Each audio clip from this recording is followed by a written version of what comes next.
Well, November's election will be important for Austin and for Travis County. One big topic, a proposition for a tax increase that would help pay for an improved healthcare system. Now, right now, we're drilling down on that proposed healthcare tax. Healthcare advocate Betty Dunkerley is here, and you held roles as Austin Finance Director, as a council member, of course. Many people know you for your public service there. You also managed the city's hospitals in the 90s before the creation of the Travis County Health District.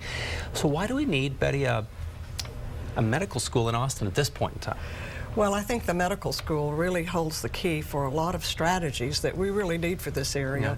Yeah. Number one, part of the money from this tax would go to contract with the medical school to provide for the residents, the faculty and the interns to provide services to our community, health services.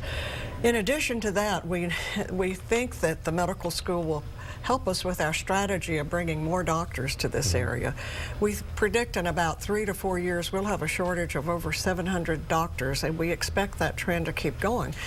People my age, 65 and older, are the second largest growing group in the population here in Austin, and those from 50 to 64 are the highest growing in the whole country. So they need more doctors. So we look at Prop 1 then, and it's in its essence, if it's fair to say, a recruitment tool. Tax the people a little bit, start getting the revenues necessary to bring in the quality talent and keep them here?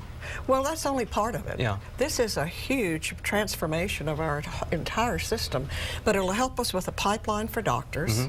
It will help us because of the faculty and the research at the medical school. It will help us front and center be more active in those complex medical problems like cancers and complex transplants that can be done right here in Austin. And thirdly, the economic development impact. I think that this medical school complex and all of the associated industries that it spins off will be the biggest economic development boon since we first got those semiconductors a long time ago. So a whole new industry. Now, critics say that the taxpayers really can't afford this tax. Austinites don't want it, not right now. The city's growing quickly. It's getting more expensive to live here.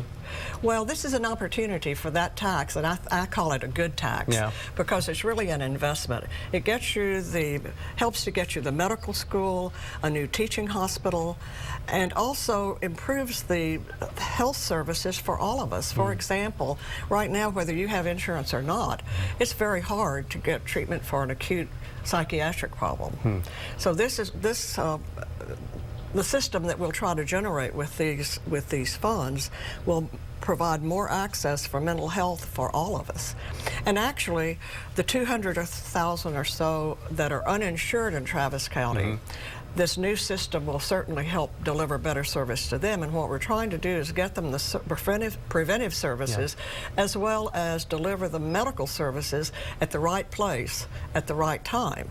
And so if we do that, many of these will be being treated in clinics and in urgent care centers that will leave the emergency rooms and trauma centers in this community open for those who really have trauma. So a real investment in our future. We've got to leave it. It's truly an investment in our future, and it's really almost, this is the time to do it because there's a program with the federal government where every dollar that we can raise, if we send it up, we're going to get that dollar back plus another $1.40. So lots to discuss. That's a lot of leverage right there, and I think that's the reason that we really think that now is the right time. Okay, Betty, got to leave it there for now. Okay. Do appreciate your insight, Betty Dunkerley. So great of you to come in. We've got a lot more happening on this and other local issues coming up. Of course, October 10th at the Long Center, a very special town hall breakfast as part of our ATXpansion coverage, along with Robert Hadlock and Leslie Rohde, all part of the Leadership Austin Engage Breakfast Series. Again, doors open at 7:30 that morning next Wednesday,